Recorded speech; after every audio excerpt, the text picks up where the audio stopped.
I know what I want. I want what you want.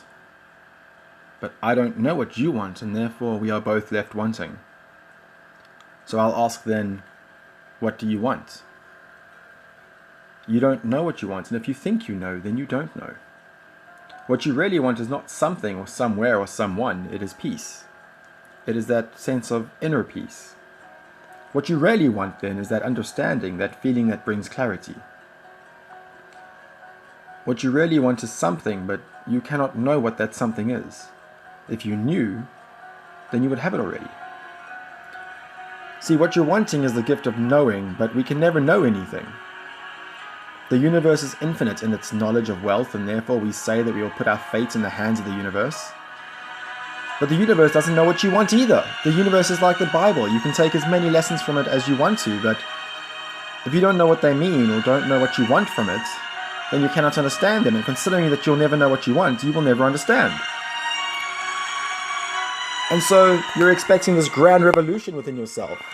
That if you do the right things or meet the right people, eat the right food, that you'll know. But how will you know? Some might say that it's simply a case of when you know, you know. But I challenge you to accept the fact that you will never truly know. There is no amount of meditation that you can use in order to truly understand. And if you find that inner peace, how will you then know that it is truly the inner peace that you were looking for? You cannot know what you want, because what you want does not exist. We only ever truly know what we want at the end of our lives. Once we have tried everything we could, worked the job that we fell into, accomplished the goals that we set out to. But they were not what we wanted. The person we marry was not who we wanted. We thought we wanted them, but we don't know what we want.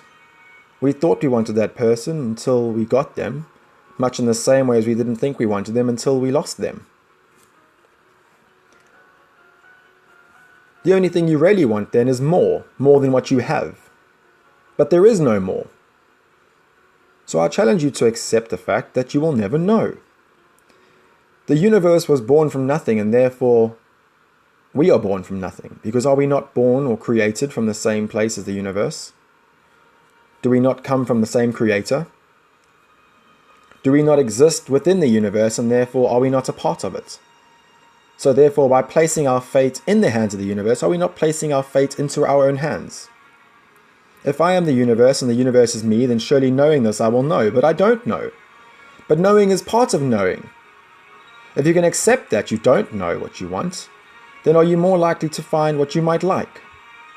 By accepting that you don't know what you want, are you able to want everything, and therefore you are able to make choices that are better suited for you? So many times we say that we won't try something because it's not what we want. But how do we know what we don't want if you don't even know what you want? So maybe then our train of thought needs to change from what do I want to what do I not want? I do not want to be unhappy.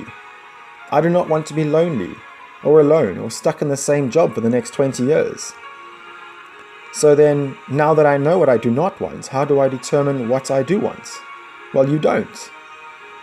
Because as I've said, you will never know what you want because what you want does not exist. But you are able to know what you don't want only by experiencing it. So maybe then what you want is experience. Through experience, we are able to then determine what we enjoy and in turn do not enjoy. So is what I want experience then? No, because as I've already told you, you do not know what you want. We will never know, and neither will you. I know what I have done, and I know that which I do not have, but you can only ever know what you don't want.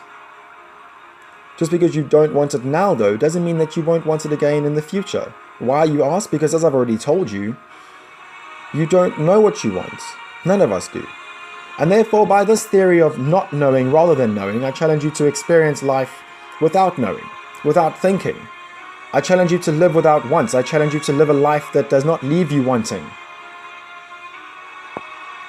We can never truly know what we want, and we will never truly achieve complete happiness and satisfaction. There is no way of knowing, and there is no way of predicting the future of your own life or anyone else's. So live your life. Have your good days, embrace your bad days. Find that which you do not want and put it aside in case you feel like trying it again in the future. Live an extraordinary life, but live a life without wanting. Live a life of acceptance.